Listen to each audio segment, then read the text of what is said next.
Mourning doves are common across the United States.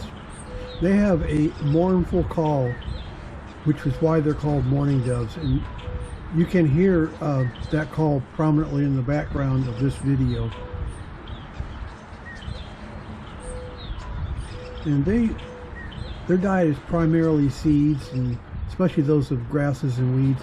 They consume some insects too, and they're found in a variety of habitats, including areas of farmland, parks, and even deserts.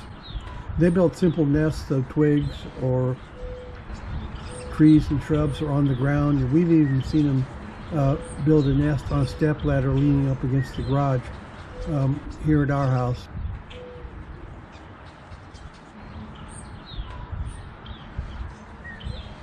Usually they only feed on the ground.